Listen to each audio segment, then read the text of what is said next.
I want to thank you all and congratulate. This is a very big congratulations to our re-elected House Republican majority on your largest popular vote.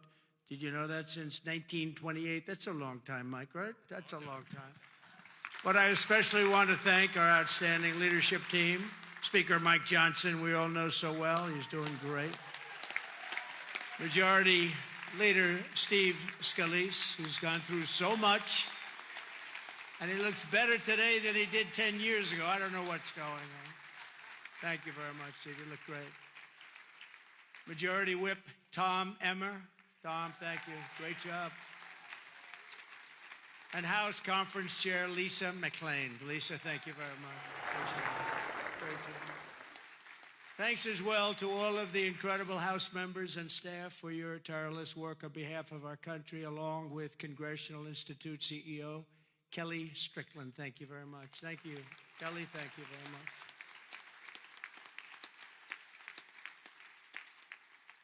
So we have Kellyanne Conway. Nobody knows Kellyanne. Does anybody know? Where's Kellyanne? She's around. What? She's so good. She's a good person, too. She's a good person, too.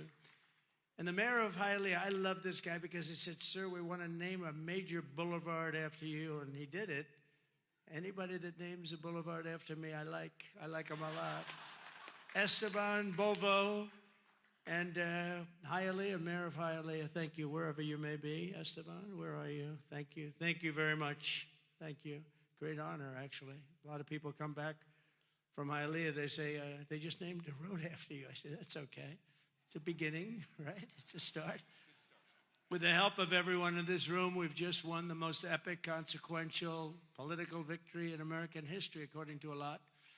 One of the major fake newspapers, so in this case it's not fake news, let's say, but they said it's the most consequential election victory in the last 129 years. I'm trying to figure out what that means, 120. Who was there 129 years ago? But it was a great one. At the presidential level, we won the popular vote for the first time of any Republican in decades. We swept all 7 swing states, Pennsylvania, Wisconsin, Michigan, Georgia, North Carolina, Arizona, and Nevada by very, very big margins, record-setting. And for the first time ever, all 50 states, did you know this? Shifted toward the Republican Party. We've never had that before. Nobody has, actually. It's never happened before. You must be doing a good job, fellas. We won the largest number of African-American voters in Republican history, including 39% of black men, a record by a lot. So that's really nice. Thank you. And we won more Hispanic-American votes than any Republican ever. It's never won any, not even close. Look at that, Hispanic-American. We made historic strides with youth, men, women, urban, suburban, and rural voters. And in a political earthquake, yeah, sit down, just enjoy it. What the hell, we're going to be here for a little while. But in a political earthquake, we won a wave of support from labor unions, including massive numbers of auto workers, which gave us Michigan as an example. Think of that. We won Michigan easily, and we did tremendous with the auto workers. And an overwhelming majority of the rank and file membership of the Teamsters. The Teamsters were great. They showed up in droves, and we won them by a lot. Together, we're forging a new political majority that's shattering and replacing Franklin Roosevelt's New Deal coalition, which dominated American politics for over 100 years. That's what we're doing. And what Mike said before, common sense. It is a little bit of common sense. Maybe it's a lot of common sense. Under our leadership, the Republican Party has become the proud voice of hardworking American citizens of every race, religion, color, and creed. We've become the party of the American dream and wealth creation for everyone, not just the rich. If we do our job over the next 21 months, not only will House Republicans be reelected and expand our majority in 2026, we will cement a national governing coalition that will preserve American freedom for generations to come. There has never been anything like what's happened in politics in the last few years. Never been anything like it. Everybody, people of religion, everybody seems to be with us. I don't know how anybody could even vote for the other side. In many cases, they don't, but they do get credit for it. You'll have to think about that. I've raised a lot of money for the next race that I assume I can't use for myself, but I'm not 100% sure because I don't know. I think I'm not allowed to run again. I'm not sure. Am I allowed to run again, Mike? I better not get you involved in that argument. No, we raised a lot of money, a tremendous amount, and our teletown halls are something that's very special that nobody else is able to even contemplate using. We've gotten a lot of people elected with those teletown halls. We have 25, 30,000 people on just in a congressional area, and they win easy. It works for Elvis, the Beatles, and it doesn't work for anyone else, but it works for Trump. And we would have tremendous crowds on those calls, and I think I'll bet we got 35, 40 people elected because of the town halls. But I did say to them, and I said, this is the greatest, the person that sort of has the rights to it, and he happens to be a great Republican. I said, this is the greatest invention. This thing is going to make a fortune. He said, no, it's not that good, actually, because it only works for you. He said, actually, sir, it only works for you because somebody else, they're not picking up. So I'm honored to have that privilege, and I used it carefully. But we've done a lot of the teletown halls for people, and I don't think we've ever lost one, right? It's hard to lose one, even if you only get 5,000 or 6,000 people on a congressional race. But we've done them for states. We've done them for governors, and we've done them for senators, and we did a couple countrywide. I did a couple for myself countrywide. They're absolutely amazing, and we got the message out through that and lots of other means. We even got it out through TikTok. Has anyone ever heard of TikTok?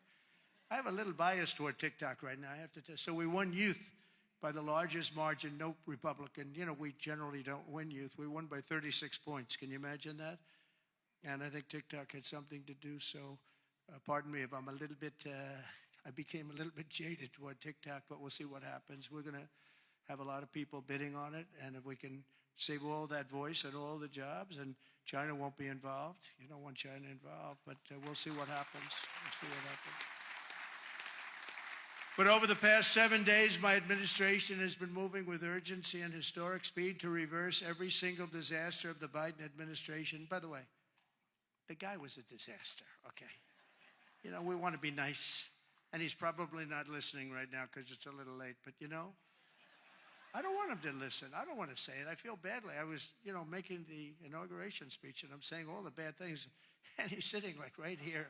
I'm saying they were a horrible administration. They didn't know what they were doing. They were grossly incompetent. I got a guy sitting right next to me. It's not that easy to do, even though he didn't understand what I was saying. He really did. And deliver on the mandate that we've been given by the American people. In a single week, I've taken over 350 executive actions. We've signed 300, and who ever heard of that one? And as I said in my inaugural address, the American decline is over. It's over. The golden age of America has officially begun, and I think that's a good thing for us to talk about, the golden age and the American dream. I think it's a good thing because people haven't been talking that way for a long period of time. On day one, I directed every member of my cabinet to marshal all powers at their disposal to defeat inflation and bring down the cost of daily life, and we're going to do that. You're going to see it starting to happen when we get going with the energy. The energy is going to, brought everything up. It's going to bring everything down. I imposed a federal hiring freeze, a federal regulation freeze, a foreign aid freeze. A foreign aid freeze, isn't that nice? We get tired of giving massive amounts of money to countries that hate us, don't we? And I created the new Department of Government Efficiency, and I think it's going to be very meaningful. I terminated the ridiculous and incredibly wasteful Green New Scam, one of the great scams in history. Actually, isn't it 12 years up? They gave us 12 years to live, right? I think that we passed it, right? We're still around. Can you believe it? The person that really came up with it is a person that never even took a course on the environment, was a poor student, not a good student, didn't understand a lot, and she came up with this idea, and everybody all of a sudden started going. And then mainstream, important Democrat leaders were starting, they got sucked into it. And we've spent trillions of dollars on just like throwing it out the window. You could throw it out the window, you would have been better off. I withdrew from the one-sided Paris Climate Accord, and I canceled. It was so one-sided. You know, we had obligations, but Russia didn't, China didn't, other countries didn't. We paid everything. We're going to lose $1 trillion over a short period of time on that. And we had to do everything. They didn't have to do anything. It was ridiculous. And I canceled the insane and very costly electric vehicle mandate. So you can buy a car of your choice. If you like gasoline, go have it. And if you like hybrids are doing well. You can have it, or you can buy an electric car. We like electric. We like everything, but you have to have a right to buy everything. I withdrew from the World Health Organization, where we paid $500 million a year, and China paid just $39 million a year, despite a much larger population. How about that? So we're paying $500 million a year. China's paying $39 million a year. They have 1.4 billion people. We have, nobody knows what we have. So many people came across the border. Nobody has any idea. I used to say like 325, but we really don't know. But we're going to know soon. We're going to know. And I tell you, our people are doing a fun. Tom Holman and his staff are doing an incredible job getting the bad ones out. I declared a national energy emergency to unlock the liquid gold that's right under our feet, because we will drill, baby, drill. We're going to drill, baby, drill. It's going to bring down prices. And your energy costs are going to go way down, and that'll happen, I think, relatively quickly. I'm going to give fast environmental approval for anybody building a plant for electric generation, and anybody that invests more than $1 billion will get super rapid approval. Not that they have to wait for 9 years, 14 years, like I approved LNG plants in Louisiana. They were waiting for so many years. It wasn't Louisiana's fault. It was some people, they just wouldn't get them done. You've got a snail here, a tiny tree here, and I got it done in a matter of a few days. I actually got it done. It took them 14 years. I got it done in about 3 days. The people, as we called them, I'll never forget, I called them and I said, congratulations, you got your permit. What? They were so shell-shocked. They didn't know what the hell was happening. They're going to spend, and they spent about $16 billion on each plant, and they've been roaring since then. But we got them done in a matter of a few days. Over the past week, we've begun the largest deregulation campaign in history, far exceeding even the record-setting efforts in my first term. That was record-setting deregulation, and that was just as big as tax cuts as far as business and jobs were concerned, I'll tell you. I actually asked, you know, it's interesting because I actually asked some of the biggest businessmen in the country, I said, let me ask you, would you... if you had the choice between the big tax cuts, you know, we cut it from 40% to 21%. We're going to cut it further, but we cut it down to 20. Everybody said that would be impossible. The people on the stage helped us with that one a lot. But I said, if you had your choice of that or the big deregulation cuts, what would you take? These are the guys that run the big companies, the big oil companies, the big companies of every kind. I said, would you take the big tax cut or the big cut in regulations? And I've never had anybody said they'll take the tax cut. They took the regulation cut. I'll bet I asked that question 100 times to 100 of the biggest people. They always, Tom, they always said, sir, we'll take the regulation cut. You opened us up. You let us create all these jobs that we've all seen happen. So it was even bigger than the big tax cut. I also signed an order to end the weaponization of our government against the American people and investigate all abuses of power. And I stopped government censorship once and for all, and we brought back free speech to America. That's just what happened. We're going to bring it back. Because we didn't have free speech. We didn't have free speech. I mean, I was investigated more than any human being in history. Alphonse Capone was a baby. Now, this was a serious killer, Scarface. You've all heard of Scarface. He had a scar for a reason. He didn't play games, but he was Scarface. Of course, nobody ever called him Scarface to his face. They said, Al, you look great today. Guy had a scar that was like 2 inches thick that ran from here to here. And they say, Al, you look fantastic. But Scarface was not investigated as much as your president was investigated. And it turned out to be a positive thing for me. Can you believe it?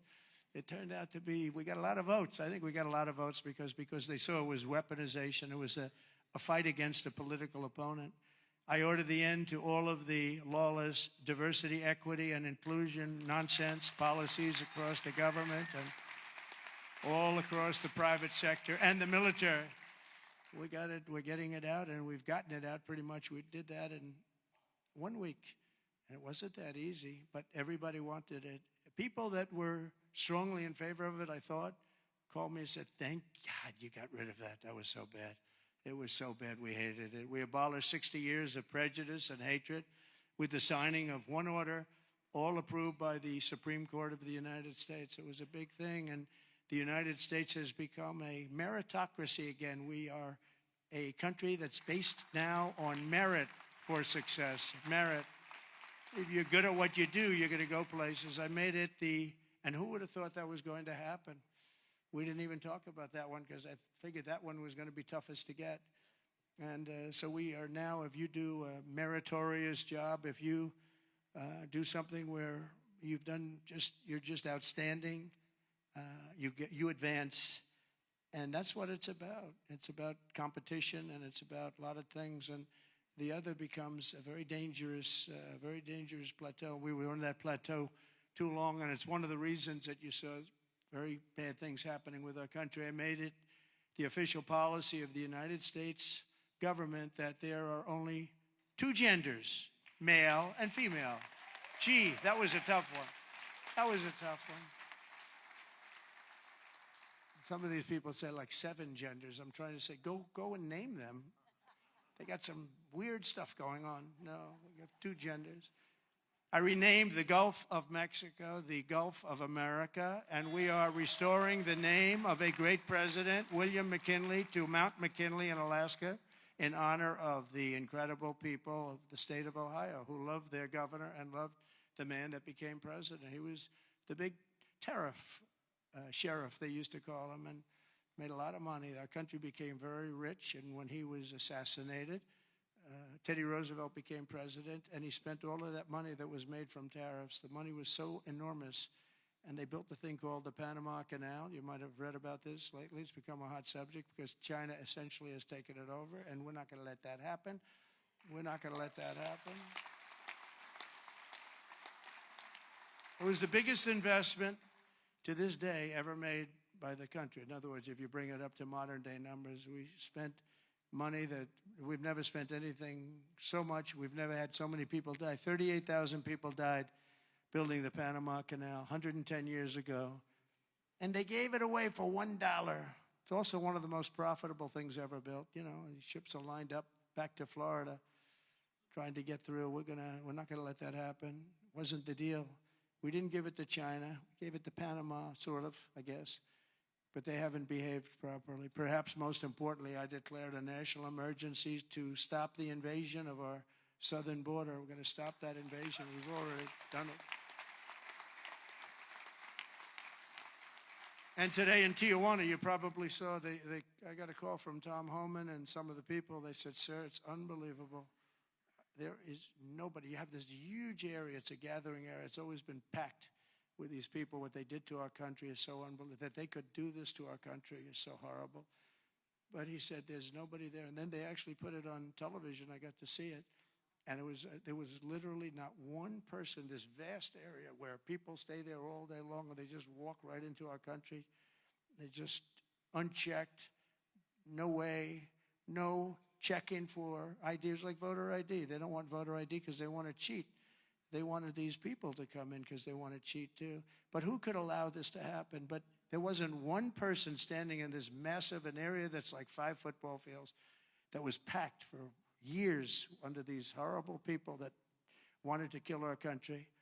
We halted all illegal entry. We have successfully ended catch and release, and we're deporting 100% of all new trespassers apprehended at the border, and nobody's coming in, and nobody's coming now because they know they're not going to be able to come in. So we've really stopped something that was very, very serious. But we have to get the bad ones out. We have many murderers, many very bad people in our country that they've allowed because of a ridiculous, actually stupid, open border policy.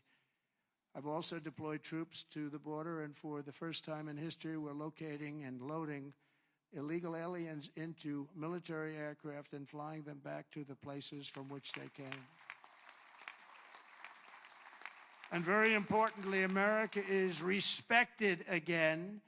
We're respected again. Isn't that nice? You know, after years of laughing at us like we're stupid people. And as you saw yesterday, we've made it clear to every country that they will be taking back our people that we're sending out, the criminals, that the illegal aliens coming from their countries. We're taking them back, and they're going to take them back fast. And if they don't, they'll pay a very high economic price, and we're going to immediately install massive tariffs. It'll be placed on them and other sanctions, but the tariffs, I told you, most beautiful word in the dictionary. I also told you that I said that the first time, and I got just absolutely decimated by the fake news, you know. I said it's the most beautiful word, and the fake news said, what about religion? What about God? What about love? So now I say it's the fourth most favorite word in the dictionary. It's God, love. It's all these other things, but I say number 4, but God, love, religion, tariff, fourth. Another couple of weeks, it'll be like 10. Hopefully it's going to stay in the top 10, but the fake news went after me, Tom, because I didn't say the first 3. And now that I say it, immediately say it. I'm sure they're going to find some others. Throughout the week, the heroes of ICE have been hunting down and arresting hundreds of illegal alien criminals per day, including those with charges and convictions for rape, child sexual assault, terrorism, and even murder. Many murders in the crowd, and many of these murderers have committed far more than one murder.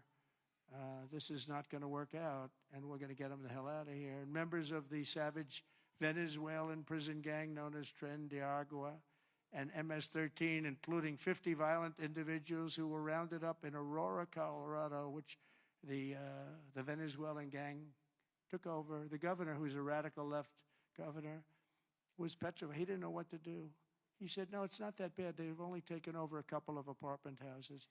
See, they went into the real estate business. They did it unconventionally. They did it with guns. We have to go out and borrow or use cash to buy. They just did it with guns. They took over. He said, no, it's not that bad. They only took over a couple of buildings. We're tracking down the illegal alien criminals. We're detaining them, and we are throwing them the hell out of our country. We have no apologies, and we're moving forward very fast. They're very dangerous people.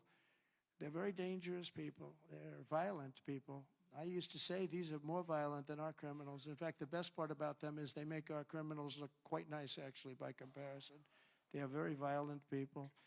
We also have many violent criminals in our country, however, that did not necessarily come here illegally, but have been arrested 30 times, 35 times, 41, 42 times in a couple of cases, 25 times, 18 times, many for murder and other heinous charges such as pushing people into subways. As the train's coming along at 45 miles an hour, boom, you get pushed into the subway. They had it last week. Hitting them in the head with baseball bats while they're not looking, punching old ladies in the face, knocking them unconscious and stealing their purse. They even break into apartments and rape elderly women and beat up elderly men, beat them to hell. And I don't want these violent repeat offenders in our country any more than I want illegal aliens from other countries who misbehave. And I say, and this is subject to getting it approved, but if they've been arrested many, many times, they're repeat offenders by many numbers, I want them out of our country. I also will be seeking permission to do so. We're going to get approval, hopefully, to get them the hell out of our country along with others. Let them be brought to a foreign land and maintained by others for a very small fee as opposed to be maintained in our jails for massive amounts of money, including the private prison companies that charge us a fortune. Now, let them be brought out of our country and let them live there for a while. Let's see how they like it. You'll see crime all over the country dry up. Essentially, that's what Venezuela and other countries are doing. They're getting rid of their criminals and putting them into the United States of America. And their crime is down by almost 80%. We're going to restore law and order in America, and we want to bring back the death penalty for these horrible people that kill people. They kill people. It's always a tough thing to say because I don't like it. Nobody likes it. But if you don't do it, we're just looking for trouble. I spent a lot of time with President Xi, and I'll never forget in my first meeting, I said, do you have a drug problem? No, we have no drug problem. Why is that? Quick trial, what is quick trial? Quick trial is that we try the person that sells the drugs immediately, and at the end of the day, we execute that person if that person is guilty. We have no drug problem whatsoever, and that's the most severe case. But wherever you have no drug problem, you have the death penalty. So, and drugs causes a lot of the crime. A lot of the crime in our country is caused by drugs. It's a terrible situation. Comes through the southern border. Most of it is fentanyl coming in from China. And you know, it's very interesting. China, when I was with President Xi, I had a deal worked out with him that they were going to give their maximum punishment, which is the death penalty, to anybody making fentanyl and sending it into the United States. Then we had a very unusual result in an election. We had a rigged election. We had a very unusual result, and that went nowhere. It was all set to be, he would have absolutely done it. He was ready. We shook hands on it, and then Biden, of course, didn't follow it up. He didn't follow anything up. But if that would have happened, you would have had a lot less fentanyl deaths, I can tell you. You would have had very little fentanyl coming into the southern border. Last week, I also signed an order that will designate the cartels as foreign terrorist organizations. That's a very big designation. And as we are fighting hard to get birthright citizenship or automatic citizenship for the children of illegal aliens, that's another way. It's automatic citizenship for children of illegal aliens. That's the other term that they use, which is actually more accurate, more understandable. And it's ridiculous. We're the only country that has it, and certainly the only country that has it to that extent. And it wasn't meant, if you look, it was really meant for children of slaves. This is when it happened. The children of slaves, it was not meant for everyone to come into our country by airplane or charging across the borders from all over the world and think they're going to become citizens. It's not meant for that. It wasn't meant for that. And hopefully at some point the courts will understand that without having to go through a whole big deal. This was meant for the children of slaves. And look at the timing of it, and you'll see. And I hope judges will understand that. And it has to stop, because it's really hurting our country very badly. In the coming weeks, I'm looking forward to working with Congress on a reconciliation bill that financially takes care of our plans to totally and permanently restore the sovereign borders of the United States once and for all. This should include full funding for a record increase in border security personnel and retention bonuses for ICE and Border Patrol. These people are incredible people. I got to know them so well. I was on the phone with them all the time when I was president. When she was the border czar, she never called them. Remember? We went like 4 years, and they started asking her, did you ever speak to him? No. We asked the Border Patrol, did you ever speak to the head of the Border Patrol? Did you ever speak to the vice president who was your border czar? No, I never got to speak to her. This was a terrible thing that was going on. This was a con job. We also need a massive increase in the number of detention beds and funding for all border security infrastructure and barriers, including the completion of the border wall. We did 500 miles of wall, and that's one of the reasons we had the lowest number. You remember the famous chart that I looked to my right, bring down the chart, and I looked to my right, and something went right by he. But that chart, I don't know if they have it now, frankly. I didn't tell them to bring it. But they're very competent people. They might. If you have the chart, put it up. If you don't, that's okay, too. But that chart showed that we had the lowest number of illegals coming into our country in history. And I love the chart. Even if it didn't show that, I would have loved that chart. Because that chart, I wouldn't be here right now without that particular chart. But it was pretty amazing. It was really amazing. And we did a great job. We had the lowest, the week I left office, we had the lowest number of illegal immigrants coming into our country that we ever had. Simultaneously, we must make a record investment in interior enforcement, including deportation flights and aircraft, as well as funding for our new task force to eradicate the presence of foreign gangs. We have some of the worst foreign gangs. It's not even believable. And criminal networks that have brought devastating crime to American soil. We're getting them all out. We're getting them all out. I won on that, you know. It's like some people explain it very well. They say, gee whiz, you know, they look at the people.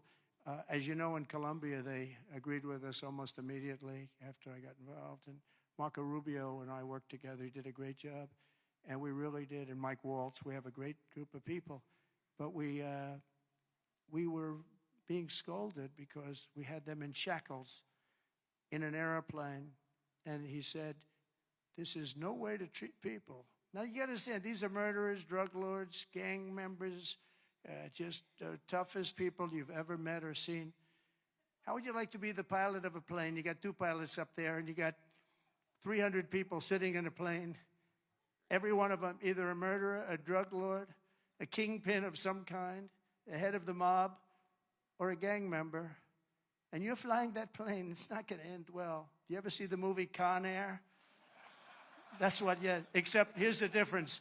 The people in Con Air were actors. They weren't nearly as tough as these guys.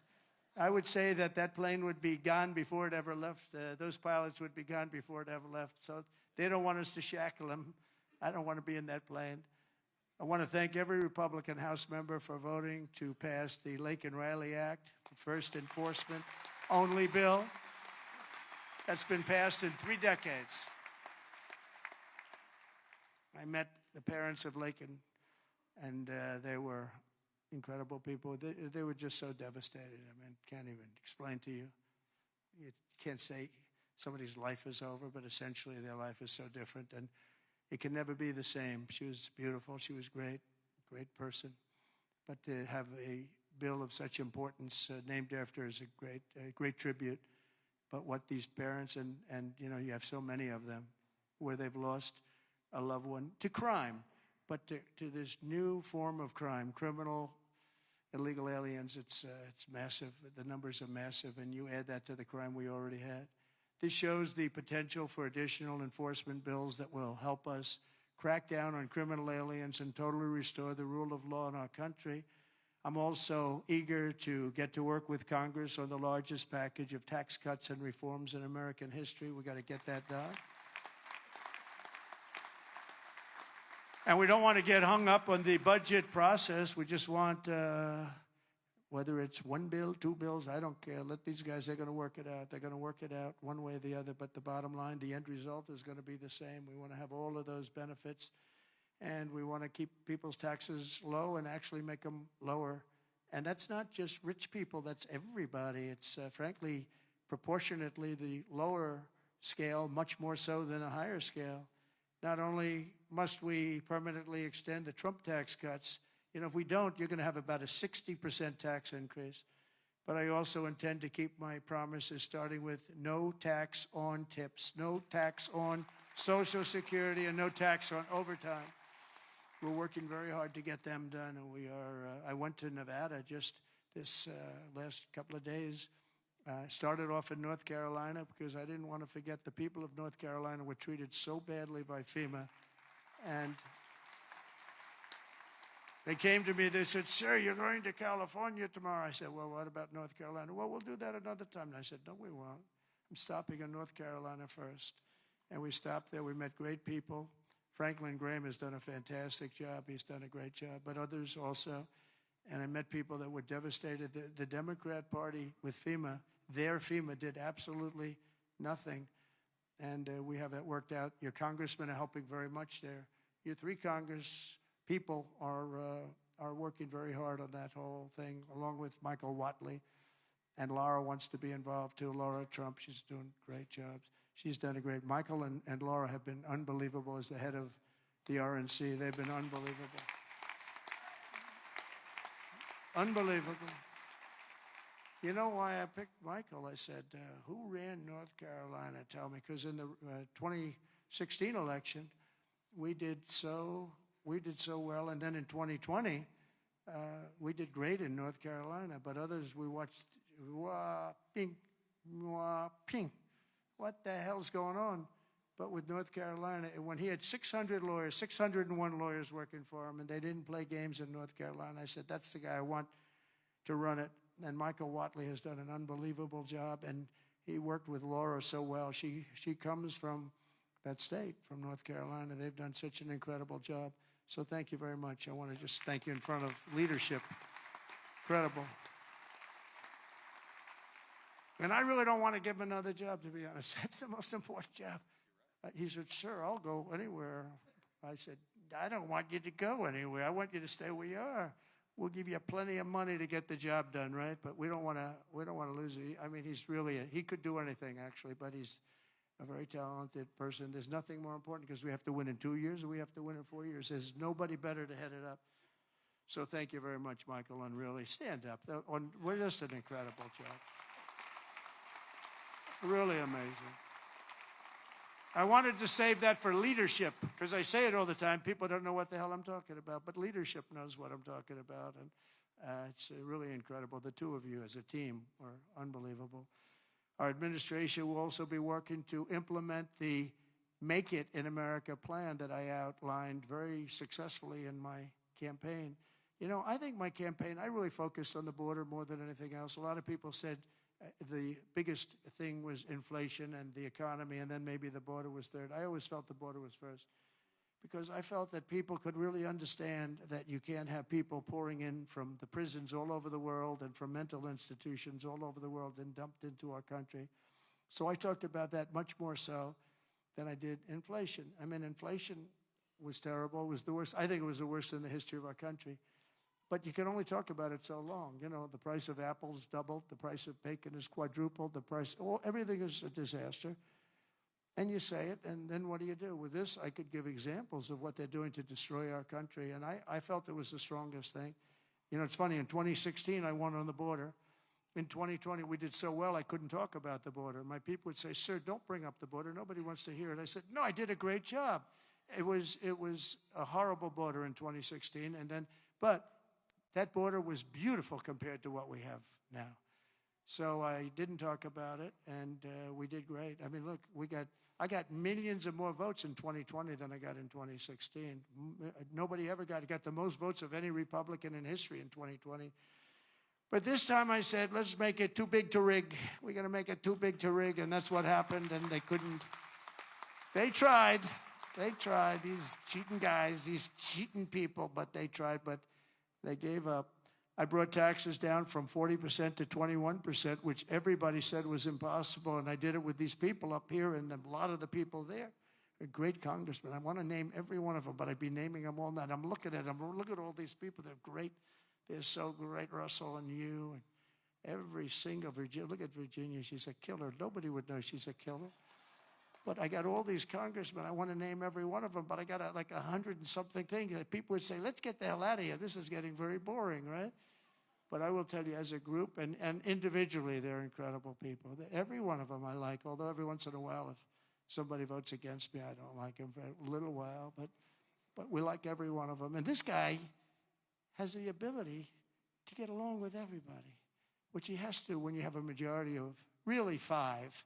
You know, they say 1, but it will be. But right now it's 1. I want to make him sound a little bit.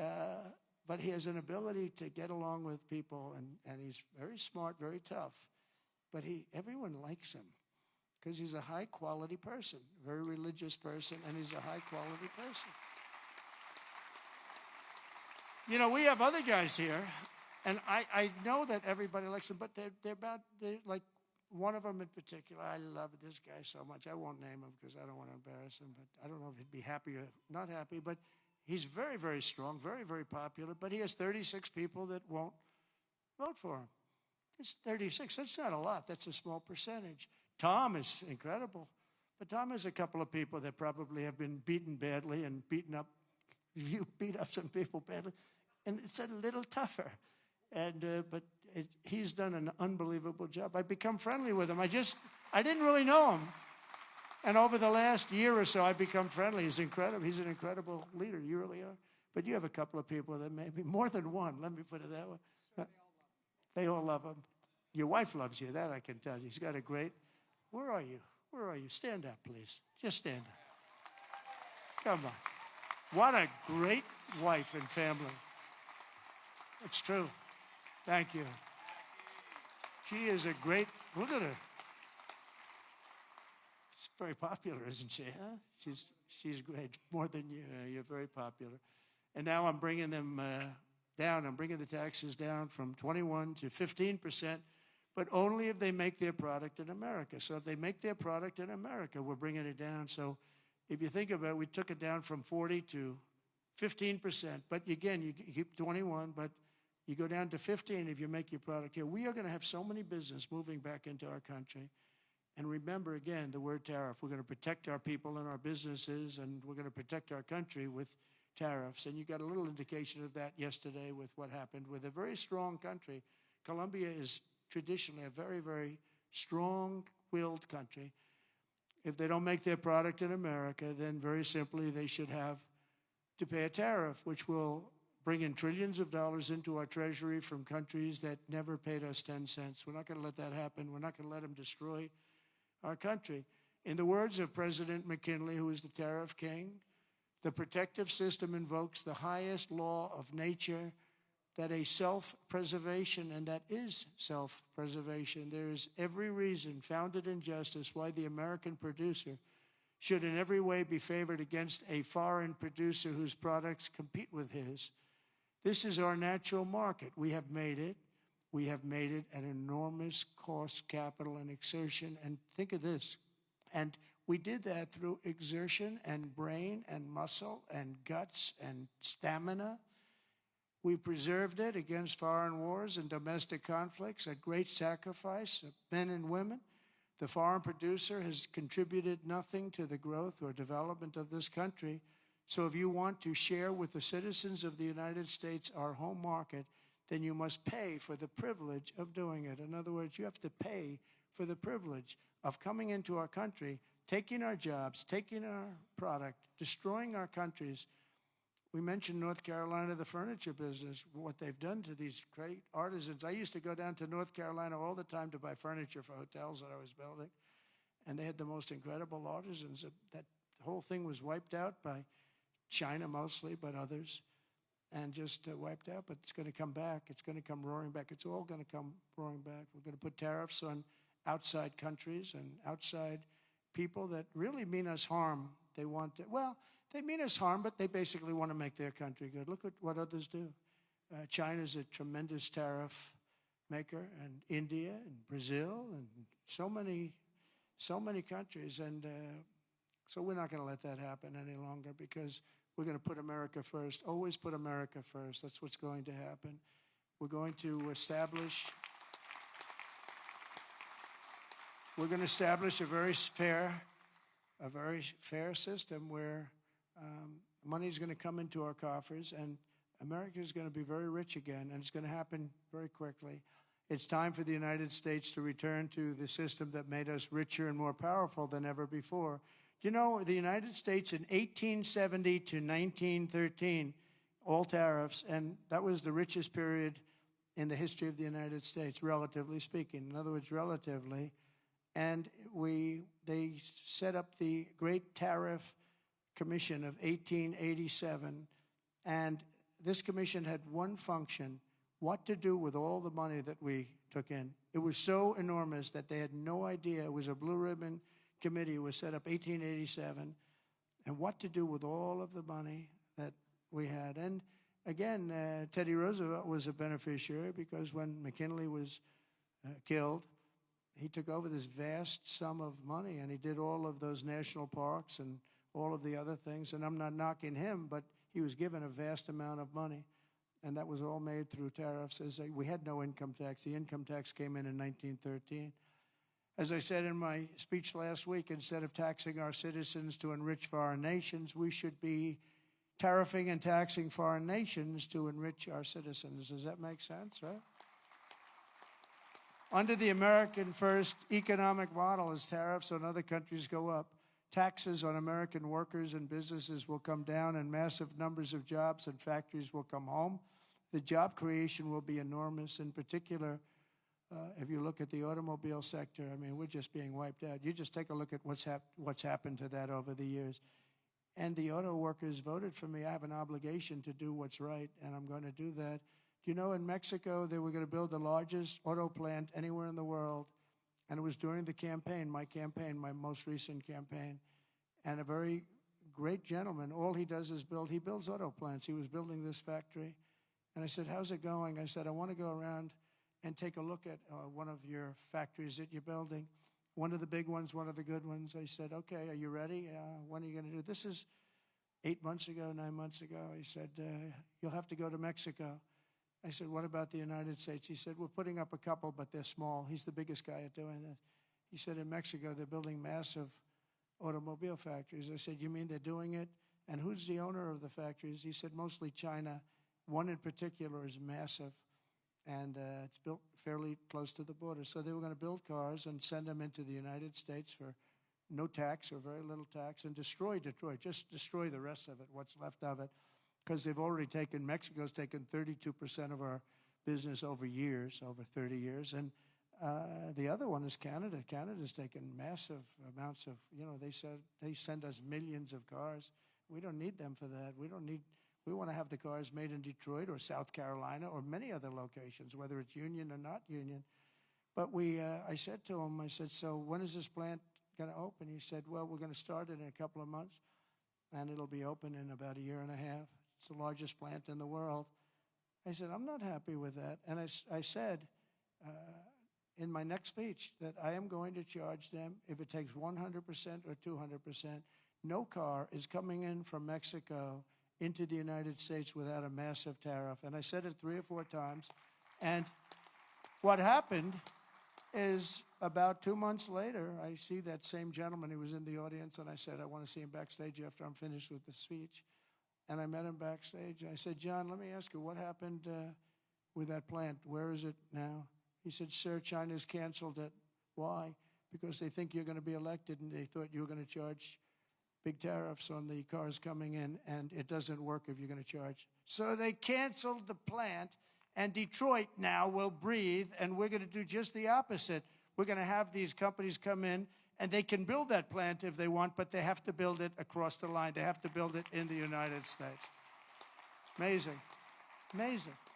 We did so many things, and we weren't even elected yet. That would have been a disaster.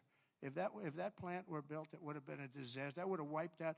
That was bigger than most of the factories put together, the auto plants put together.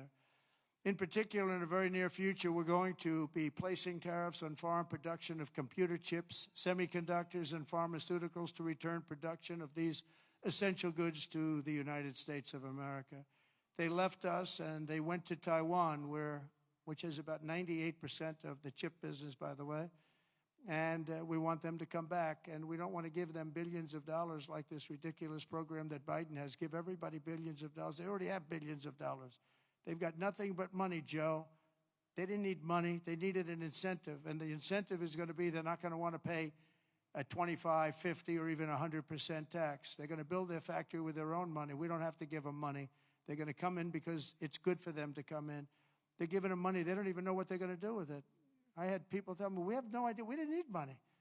They don't know if they're probably going to use the money to build in other places, other countries. It's a ridiculous plan, very expensive and ridiculous. The only way you'll get out of this is to build your plant. If you want to stop paying the taxes or the tariffs, you have to build your plant right here in America. That's what's going to happen at record levels. We're going to have more plants built in the next short period of time than anybody ever envisioned before, because the incentive is going to be there, because they have no tariff whatsoever. In fact, they have help from us if they build their plant in America. And we're going to look at pharmaceuticals, drugs. We're going to look at chips, semiconductors, and we're going to look at steel and some other industries. And you're going to see things happening. If I didn't put on the massive steel tariffs, you wouldn't have one steel plant right now in the United States. If I didn't put on the tariffs on washing machines, dryers, and the like, you wouldn't, in Ohio, you would have lost all of those companies that made washing machines and dryers. Jim Jordan is the one that got me started. Was Jim here by any chance? Is Jim here? Where is Jim? Where's Jim? Oh, look at him. Wow. That's not a great seat for a man of such power. Do you know that Jim has he's a great wrestler. He was All-American wrestler 3 times, 128 and 1. That's not a bad record, and that's the way he fights, too. But he has a better record. Undefeated as a wrestler in high school. And I say, how can you do that? Because a freshman can't beat a senior. But he figured out how to beat seniors. So stand up again, Jim. Let's give you a hand as a wrestler. As a wrestler, big hand. As a politician, very good. But Jim, is it true that we went up there, remember we had 25,000 people standing in the streets in this little beautiful town with Whirlpool, right? And they were going to close up their factories because South Korea was dumping washing machines and other things like that. and they were dumping. And we put a 50% tariff, and it's 75, even 100%. And now they're thriving, right? Without Trump, they would have been closed up. But Jim was the one that got me involved. Are you guys all happy with Jim? Do you like him? Because I like him. I like him, right? We like Jim. What's not to like? He gets on television. He's like a wrestler. He's got this boom, boom, boom, boom. Very impressive, Jim. Anyway, it's good to see you. I like that guy a lot. I like a lot of the people in the audience a lot. I like the people in this room. We have the same basic philosophy. We have the same thoughts. What's not to like? But I'll also be placing tariffs on steel, aluminum, and copper, and things that we need for our military. We have to bring production back to our country. You know, there was a time when we made one ship a day, and now we can't build a ship. We don't know what the hell we're doing. It's all gone to other locations and other lands. And to further return production to the United States, we're going to environmentally free up our rare earth minerals. We have some unbelievable sites. We have some of the best rare earth anywhere in the world, but we're not allowed to use it because the environmentalists got there first. They said, you cannot touch that land. I look at the land. It looks like every other piece of land. What is it? Well, this is very protected. They have no idea what they're doing to our country. They use the environment to stop progress, so we're not going to let that happen. We have Lee Zeldin. I don't know if Lee's here today, but Lee Zeldin is going to be fantastic. He's going to head up the whole environmental. And I said, Lee, if we have we put in for a power plant, and if we don't get the approval, like that you can start within 12 days, one day would be even better, but 12 days, 14 days, see what you can do. And Lee's great. Lee knows what's good and he knows what's bad, and he'll be very fair, but we have to get it moving because some of these jobs, like the ones in Louisiana, they were 14, 15 years, they couldn't get their approvals. We can't let that happen. When people come here with massive amounts of money, they want to start, they want to go, and we know what's good and we know what's bad too.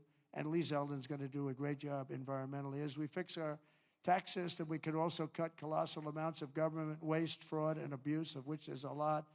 But tonight, I restate my pledge from the campaign. I will not sign any bill that cuts even a single penny from Medicare or Social Security for our great seniors. We don't have to do that. We don't have to do that. We'll not touch those benefits in any way, shape, or form. I want to use that because during the campaign, they had these fake ads that Trump is going to cut Social Security. No, they're the ones that are going to cut it because the country's going to go bankrupt under them. And that's why it's going to cut, because they're not going to have a choice. Not that they're saying we're going to cut it, but our country was heading for absolute bankruptcy. Using reconciliation, I also look forward to working with you to make our energy policies permanent and making our historic deregulation efforts a fixture of U.S. law so that no future president, like they did with ANWR, I got ANWR approved. Nobody could do it, including Ronald Reagan in Alaska. It's the largest site, potentially the largest site in the world, larger than Saudi Arabia. And I got it done. Ronald Reagan couldn't get it. Nobody could get it done. They tried, but they couldn't get it done. I got it done. And the first thing they did was end ANWR in Alaska. The biggest, most powerful site, maybe anywhere in the world, that we got it done. And we're going to get it done again very quickly. Now, I think I do it with an executive order because they didn't go through Congress. I got it approved through Congress. So I think we get it done fast. But it's going to be, that can supply all of Asia with its location. All of Asia can be supplied by ANWR. So there's so many things, but we don't want to have any future president ever sabotage our economy with out-of-control regulations as the last two Democrat presidents have done. They went crazy. Last week, I signed an order revoking Joe Biden's destructive artificial intelligence regulations so that AI companies can once again focus on being the best, not just being the most woke. And today and over the last couple of days, I've been reading about China and some of the companies in China, one in particular, coming up with a faster method of AI and much less expensive method. And that's good because you don't have to spend this much money. I view that as a positive, as an asset. So I really think if it's fact and if it's true, and nobody really knows if it is, but I view that as a positive because you'll be doing that too. So you won't be spending as much and you'll get the same result, hopefully. The release of DeepSeek AI from a Chinese company should be a wake-up call for our industries that we need to be laser focused on competing to win because we have the greatest scientists in the world. Even Chinese leadership told me that. They said, you have the most brilliant scientists in the world in Seattle and various places. But Silicon Valley, they said, There's nobody like those people. This is very unusual when you hear a deep seek, when you hear somebody come up with something. We always have the ideas. We're always first. So I would say that's a positive. That could be very much a positive development. So instead of spending billions and billions, you'll spend less and you'll come up with, hopefully, the same solution. Under the Trump administration, we're going to unleash our tech companies and we're going to dominate the future like never before. And finally, we need to work together on a defense bill that once again fully rebuilds our military for our great warriors. We have to have a strong, strong defense.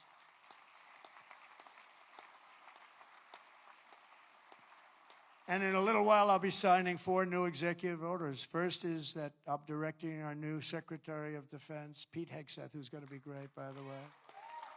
Thank you for the support. Thank you very much for the support. You really did support him greatly. I think he's going to be fantastic. I know him very well. I think he's going to be fantastic. He's what we need. To immediately begin the construction of a state-of-the-art Iron Dome missile defense shield, which will be able to protect Americans. You know, we protect other countries, but we don't protect ourselves. And when Ronald Reagan wanted to do it many years ago, luckily we didn't. We didn't have the technology then. It was a concept, but we didn't. And now we have phenomenal technology. You see that with Israel. We're out of 319 rockets. They knocked down just about every one of them. So I think the United States is entitled to that. And everything will be made right here in the USA, 100%. And next, to ensure that we have the most lethal fighting force in the world, we will get transgender ideology the hell out of our military. It's going to be gone.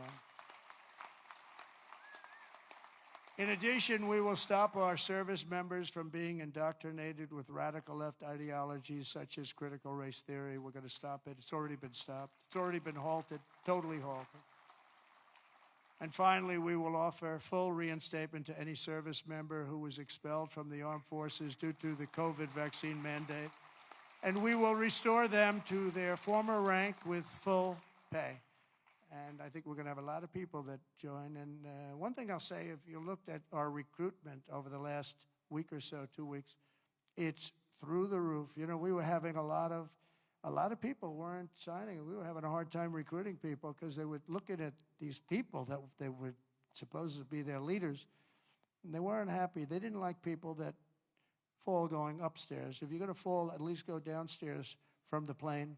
That triple fall, I used that thing in more ads. I didn't have an ad where I didn't put that in. Just a little quick 1, 2, 3. Reminded me of Joe Frazier when he went down, right? George Foreman, Joe Frazier.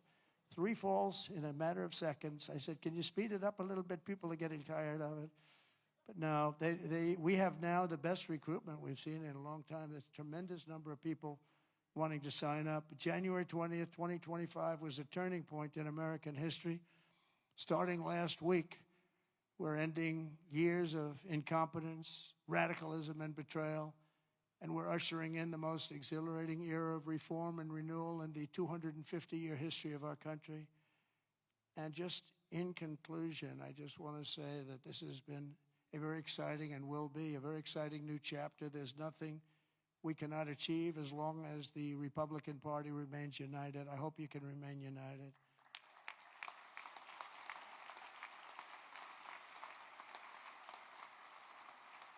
And it's one thing I give the Democrats a lot of credit for because, you know, they have lousy policy. I think, frankly, half of them are totally crazy.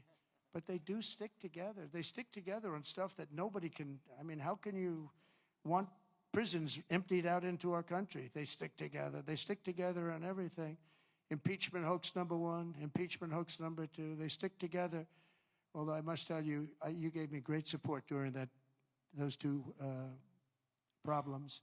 Those 2 fake witch hunts, which have now turned out to be totally fake and disgusting. But you gave me tremendous support. But the Republican Party has to stick together. We just can't have people going, 1, 2, 3 votes. And we don't have that luxury. It would be different if we had a 20-point, 30-point, 30-person majority, but we don't. We have to help leadership.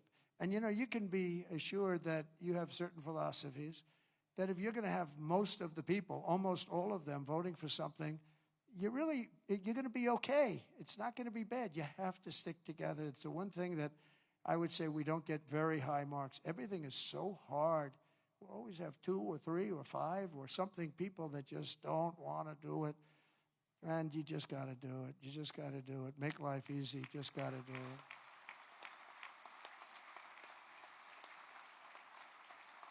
So right now we have a very special period because we have the House, we have the Senate, and we have the White House. And we're a team, and we're a really good team. And I appreciate so many times, and like even with Mike, I called 3 or 4 people, and they said, okay, sir, I'll do it. I'm going to vote.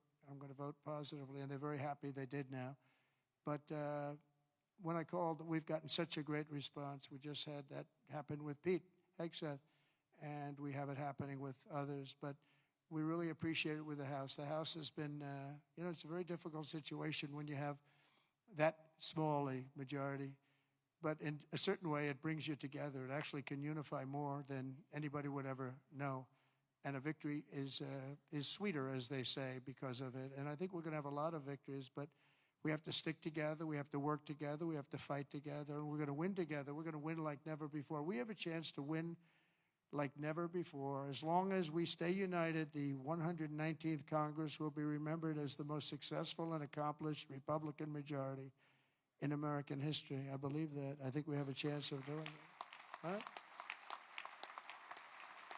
And in January 2027, we will have a larger Republican House, a larger Republican Senate, and our country will be richer, safer, stronger, prouder, greater, freer, and ever before. I really think that we're going to have some big victories coming up, and I'm going to be helping every single one of you. I'm raising a lot of money, and I want to use it for the House, and I want to use it for the Senate. I've raised a lot of money, and, I told my people, we raised $1.7 billion. They raised $2.6 billion. They have the unions with, checkoffs, which is always tough, $10 a month times millions and millions of people. And then we won, and we won by a lot. And they wanted to go out, and they still haven't raised it. They're trying to raise $28 million. They cannot raise 10 cents. It's good to win, I will tell you. It's really good to win, but they can't raise money. But I told my people the morning after. Now, normally, because we have so many donors here and so many people that I love and respect, a lot of great friends of mine, but I told my people, Meredith and Susie, and by the way, how good is Susie, the Ice Maiden? Where is the Ice Maiden? She is so great. She is so good. Stand up, Susie. The Ice Maiden, ladies and gentlemen.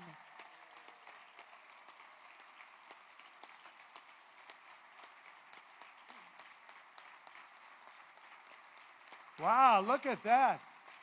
Most powerful woman in the world, they say. Most powerful woman in the world. She's made of ice.